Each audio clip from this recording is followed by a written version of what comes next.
With this bailout bill, the big top line of it to me is a totally insufficient stimulus for people. And they're going to be back again in another 6 weeks or so to do something else because it just simply isn't enough. And, people maybe should actually be considering what that tells you about the system and how much power actually you might potentially have by withholding your labor, as an example, if you're in a position to do that, or you're terrorized into doing that if you're, a sanitation worker or working at Amazon or Purdue. And then I think the big top line is that this is a giant theft. And it's not just a giant theft, it is a major push towards state-run capitalism, essentially. A real formalization of a narrowing of supply chains, of the next wave of ultra monopoly capitalism. And I want you to talk about that. First of all, if you agree, and then just in the responding to it both from a socialist, democratize the economy perspective. And I think a different line, which, is less my line, but I think is important in this moment.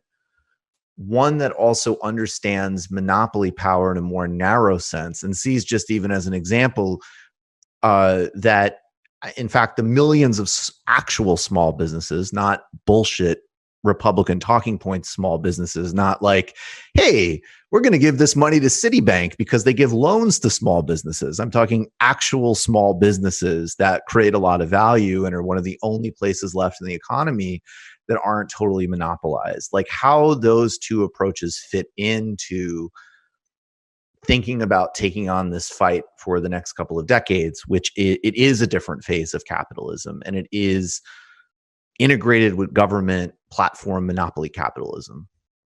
What you're describing, the sort of state-run capitalism that endorses monopoly power, we have a word for that. It starts with F and it ends in fascism.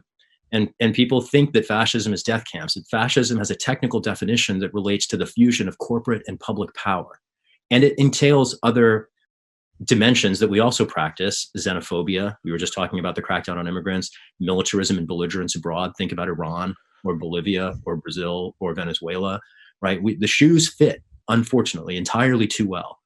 And that's one of the things that this corporate bailout might augur, is a leap down what used to be a slippery slope and has turned into a cliff. And we are hurtling from a proud republic with a, at least theoretical, if not so real, commitment to democracy, to a country that has formal recognitions of authoritarian state power.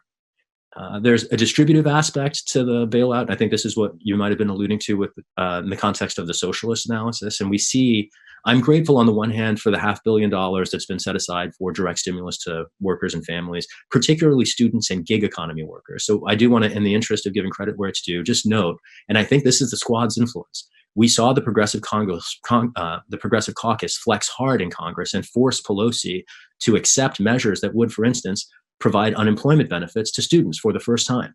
Bernie Sanders fought to make sure that the unemployment benefits got extended, so there wasn't just a one-time payment, but that at least there's an opportunity for ongoing support through the unemployment channel. Those measures notwithstanding, you're right, this is a giant corporate bailout. And there's one part of this that connects to a couple different threads in our conversation that I find especially alarming. One of the parts of the final bill that enticed the support of many senators were oversight provisions that were supposed to constrain the Trump administration from using its $500 million corporate slush fund to basically reward the president's crony friends, to ensure the accountability that would give we the people some assurance that this program is being used responsibly to support the economy and not just hand out favors to the president's buddies. And he issued a signing statement yesterday that was the equivalent of giving Congress the middle finger, saying, thanks for this $500 million. I'm not going to give you any transparency or any accountability. You all like those words. Forget it. I'm not complying with them. And we saw this pattern under the Bush administration, the proliferation of signing statements that effectively refuse to abide congressional directives. It's incredibly dangerous in the constitutional design. Congress is the first branch. It's the subject of Article 1 for a reason. because popular sovereignty is where the legitimacy of our government inheres. The executive branch is supposed to take its direction from the legislature, not impose its direction on the country.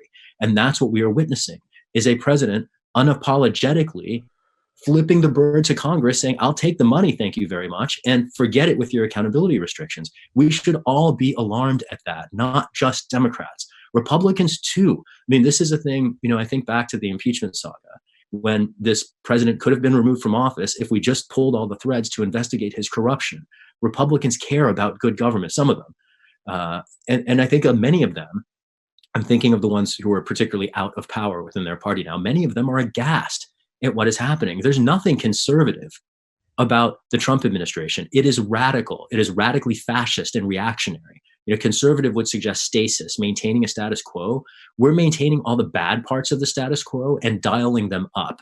And that's what this bailout unfortunately leans into. I'm grateful for the protections for gig workers and for students. We need to see more. I particularly want to see, and I think our communities need, a rent and mortgage moratorium. It is critical. There's no good reason that people should be paying rents and mortgages when we can't go to work.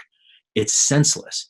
And it will put people on the street. Here in California, our governor Newsom, thankfully, he announced a delay on evictions, but people who aren't able to make their rent payments on April 1st could still get evicted in July. We need not only to suspend these payments, but to announce a freeze. People shouldn't be held accountable for their housing costs in a situation where the economy shut down. That forces working people to pay the costs to which otherwise the banks would be subject. And I had newsflash for anybody not paying attention to the economy. The banks have more money than we the people do, especially since the government just hurled $2 trillion at them. So we should be aware of the context in which we're operating. A key principle here to remember, I think everybody right now feels in crisis, personal crisis, health crisis, financial crisis. None of us are alone. All of us are feeling this pressure, and we shouldn't have to deal with it. And together we can ensure that these are collectively borne responsibilities and challenges, not ones that fall on the shoulders of the weakest members of our society. This is a crucial moment for the history, I think, of our republic. Will we stand together or will we fall apart? And I'm very eager to see us stand together in the face of this corporate and authoritarian power grab. And the combination of them leads in a very dark place. And I'm decidedly unwilling to see the United States fall into that dystopian future. You just watched a Michael Brooks show video. Subscribe to get them all. Why wouldn't you? Don't be foolish. Click subscribe below and become a patron as well. Patreon.com/TMBS. Thanks, everybody.